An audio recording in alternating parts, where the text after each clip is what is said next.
চিত্র পাল্টে যাবে যদি যোগাযোগ ব্যবস্থা জাহাঙ্গীর ভাই যেটি বললো লালমনিরহাট বুড়িমারি মহাসড়কের উন্নতকরণ করতে হবে এবং বুড়িমারি এক্সপ্রেস ট্রেন বুড়িমারিতে চালু করতে হবে, কারণ উন্নয়নের প্রথম মাধ্যম হলো যোগাযোগ।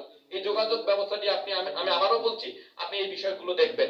পাশাপাশি আপনি আপনার হস্তক্ষেপে পাটগ্রামে বোমা মেশিন বন্ধ হয়েছে, এমন হয়তো আপনার কাছে এই তথ্য, কিন্তু আমি বলছি পাটগ্রামে বোমা মেশিন বন্ধ হয়নি। পাটগ্রামে এখনো বোমা মেশিন চলছে। পাটগ্রামে পুলিশের 2-1 কর্মকর্তার সহযোগিতায়, উপজেলা প্রশাসনের ইউনো অফিসের 2-1 পিউনের সহযোগিতায় পাটগ্রামে এই বোমা মেশিন চলছে। এই বোমা মেশিন যদি বন্ধ করা না যায় তাহলে পাটগ্রামের কিন্তু ভূগর্ভের মাটির পরিবর্তন হবে, যা আমাদের জন্য বিপজ্জনক। এই বিষয়টি আপনি মাথায় রাখবেন। পাশাপাশি আপনাদেরকে যে আমি বলতে চাচ্ছি যে হাসপাতালগুলোর দিকে একটু খেয়াল রাখবেন।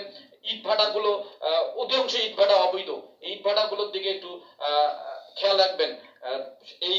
এই ছিল আমার আজকের বক্তব্য। সবাইকে ধন্যবাদ। খোদা হাফেজ।